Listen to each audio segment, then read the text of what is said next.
Você já se sentou à sua mesa por 3 horas seguidas, releu a mesma página repetidas vezes, sentiu-se exausto e então percebeu na manhã seguinte que mal se lembrava de alguma coisa? É frustrante, não é?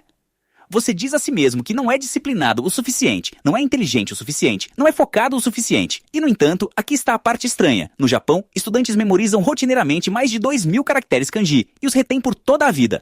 Ainda mais confuso. Você já percebeu que alguns dias você dorme 8 horas e ainda assim se sente esgotado, enquanto em outros dias dorme 5 horas e acorda surpreendentemente lúcido? E se o problema não for esforço? E se for o ritmo? A maioria das pessoas acredita que esquecer é um fracasso pessoal. Você estudou, fez anotações, destacou frases, e ainda assim seu cérebro apagou a informação como se ela nunca tivesse importado. Mas esquecer não é um defeito.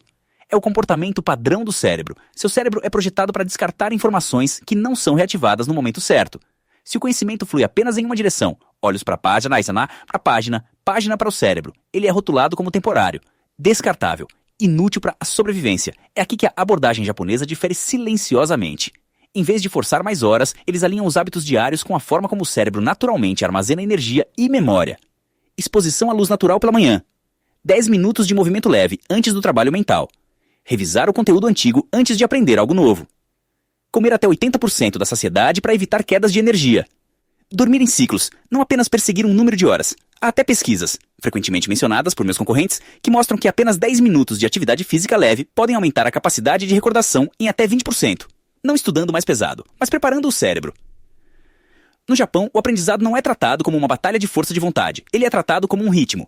Um ritmo que trabalha com o cérebro e não contra ele. E quando você entende esse ritmo, tudo muda. Em muitas cidades japonesas, o dia começa em silêncio. Os estudantes saem cedo, sem pressa, sem rolar a tela do celular, sem a mente ainda sobrecarregada. Caminham até essa escola ou a estação de trem, sentindo o ar da manhã, deixando a luz natural alcançar seus olhos. Esse hábito simples parece insignificante, mas é poderoso. A luz da manhã provoca um aumento do cortisol, o hormônio que ajuda você a se sentir alerta e focado. Ela também redefine o relógio interno, dizendo ao cérebro: o dia começou, é hora de acordar. Sem esse sinal, o cérebro permanece meio adormecido, mesmo que você beba café ou fique sentado à mesa por horas. É por isso que tantas pessoas se sentem confusas quando estudam imediatamente após acordar, dentro de casa. Os estudantes japoneses costumam combinar essa exposição à luz com 10 minutos de movimento suave, caminhar, alongar-se ou pedalar. De acordo com estudos frequentemente citados em pesquisas sobre aprendizagem, esse curto período de atividade pode aumentar a recordação da memória em cerca de 20%. Não porque torna você mais inteligente, mas porque desperta os sistemas de recuperação do cérebro. Então vem um detalhe crucial que a maioria das pessoas ignora. Antes de aprender qualquer coisa nova, eles recordam brevemente o que aprenderam no dia anterior. Não relendo, não destacando, mas perguntando ativamente: o que eu me lembro? Isso ativa os caminhos da memória no cérebro antes de adicionar novas informações. É como aquecer os músculos antes do exercício. Até o ambiente importa. Uma mesa organizada, uma xícara de chá, um ritual matinal repetido. Esses pequenos sinais dizem ao cérebro: este é um estado de foco. O aprendizado não começa com esforço, começa com alinhamento. A maioria das pessoas acredita que aprender significa colocar informação para dentro. Então elas leem, e releem, e destacam, e assistem ao mesmo vídeo novamente. Parece produtivo, mas é, em grande parte, uma ilusão. O cérebro não fica mais forte quando a informação entra. Ele fica mais forte quando a informação é puxada para fora. Essa é a ideia central por trás da recuperação ativa. Um método usado silenciosamente por muitos estudantes japoneses sem rotulá-lo como algo especial. Depois de estudar, eles fecham o livro e se fazem perguntas simples. Quais foram os pontos-chave? Consigo explicar isso sem olhar. Onde eu me sinto inseguro? Quando você luta para lembrar e até erra, algo poderoso acontece. O cérebro marca essa informação como importante. Os caminhos neurais se espessam, a memória se estabiliza. Isso é conhecido como o efeito de teste, e é uma das descobertas mais fortes da ciência da aprendizagem. Mas a recuperação funciona melhor quando é espaçada.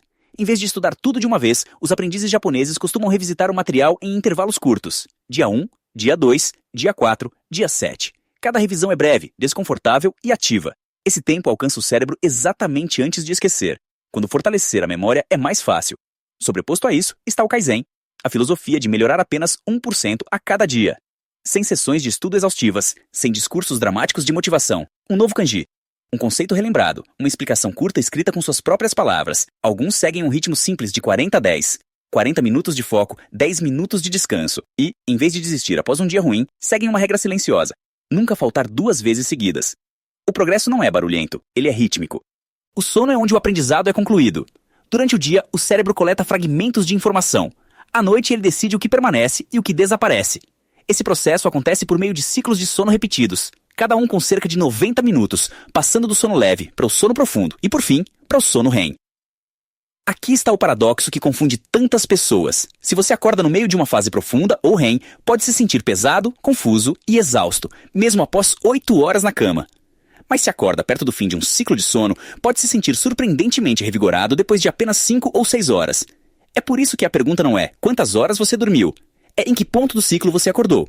Os hábitos de sono japoneses respeitam silenciosamente esse ritmo. Muitas pessoas buscam horários consistentes para dormir e acordar, permitindo que o corpo complete ciclos completos, em vez de forçar o sono com alarmes e estímulos noturnos. Outro hábito sutil apoia a clareza mental. Harahachibu, comer até cerca de 80% da saciedade. Refeições pesadas no fim do dia roubam energia do cérebro e criam aquela conhecida sonolência após comer. Comer de forma mais leve ajuda a manter o estado de alerta e melhora a qualidade do sono. Pouco antes de dormir, alguns estudantes passam de 5 a 10 minutos relembrando o que estudaram. Não revisando anotações, apenas repetindo mentalmente as ideias principais. Durante o sono, o cérebro consolida essas informações, fortalecendo a memória sem esforço extra. Os celulares são escurecidos, as luzes ficam mais suaves, a noite desacelera. O aprendizado não termina quando você fecha o livro, ele continua enquanto você descansa. A maioria das pessoas encara o aprendizado como uma luta constante. Elas dizem, estou tentando estudar. Estou me forçando a focar. Eu só preciso de mais motivação. Mas essa linguagem esconde um problema mais profundo. No Japão, o progresso de longo prazo raramente é construído com base na motivação. Ele é construído sobre identidade e sistemas. A mudança é sutil, mas poderosa, de fazer aprendizado para ser um aprendiz. Quando você se vê como alguém que estuda apenas quando está motivado, cada dia ruim parece um fracasso. Mas quando você se vê como alguém que aprende rápido e segue um ritmo, suas ações se tornam automáticas. Um hábito que reforça essa identidade é ensinar o que você aprende. Explicar um conceito, em voz alta, por escrito ou até para um público imaginário. Força a clareza. Muitos estudantes escrevem resumos curtos, publicam reflexões online ou ajudam colegas. Isso não é para se exibir, é para solidificar a memória. Outro elemento frequentemente ignorado é o silêncio. Entre as sessões de estudo, as rotinas japonesas costumam incluir momentos de quietude, caminhar, limpar, sentar em silêncio.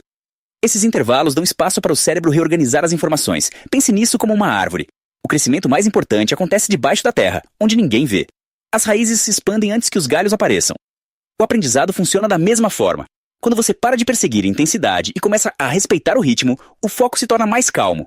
A memória se aprofunda, e estudar deixa de parecer uma luta. Então, vamos dar um passo para trás. O motivo pelo qual você esquece tão rápido não é porque você é preguiçoso ou incapaz. É porque seus hábitos estão fora de sintonia com a forma como o seu cérebro realmente funciona. A cultura japonesa de aprendizagem nos mostra um caminho diferente. Luz da manhã e movimento suave para despertar o cérebro. Recuperação ativa em vez de releitura passiva. Repetição espaçada em vez de estudar tudo de uma vez. Kaizen, melhorar apenas 1% de cada vez. Comer até 80% da saciedade para proteger a energia. Dormir em ciclos completos para que a memória possa se consolidar. E por fim, mudar a identidade. De alguém que tenta estudar para alguém que aprende naturalmente. Você não precisa mudar tudo. Amanhã de manhã, experimente apenas uma coisa. Saia por 10 minutos antes de estudar. Depois, relembre o conteúdo de ontem antes de abrir qualquer coisa nova. Pequeno ritmo, grande mudança. E pergunte a si mesmo: que tipo de aprendiz eu quero me tornar?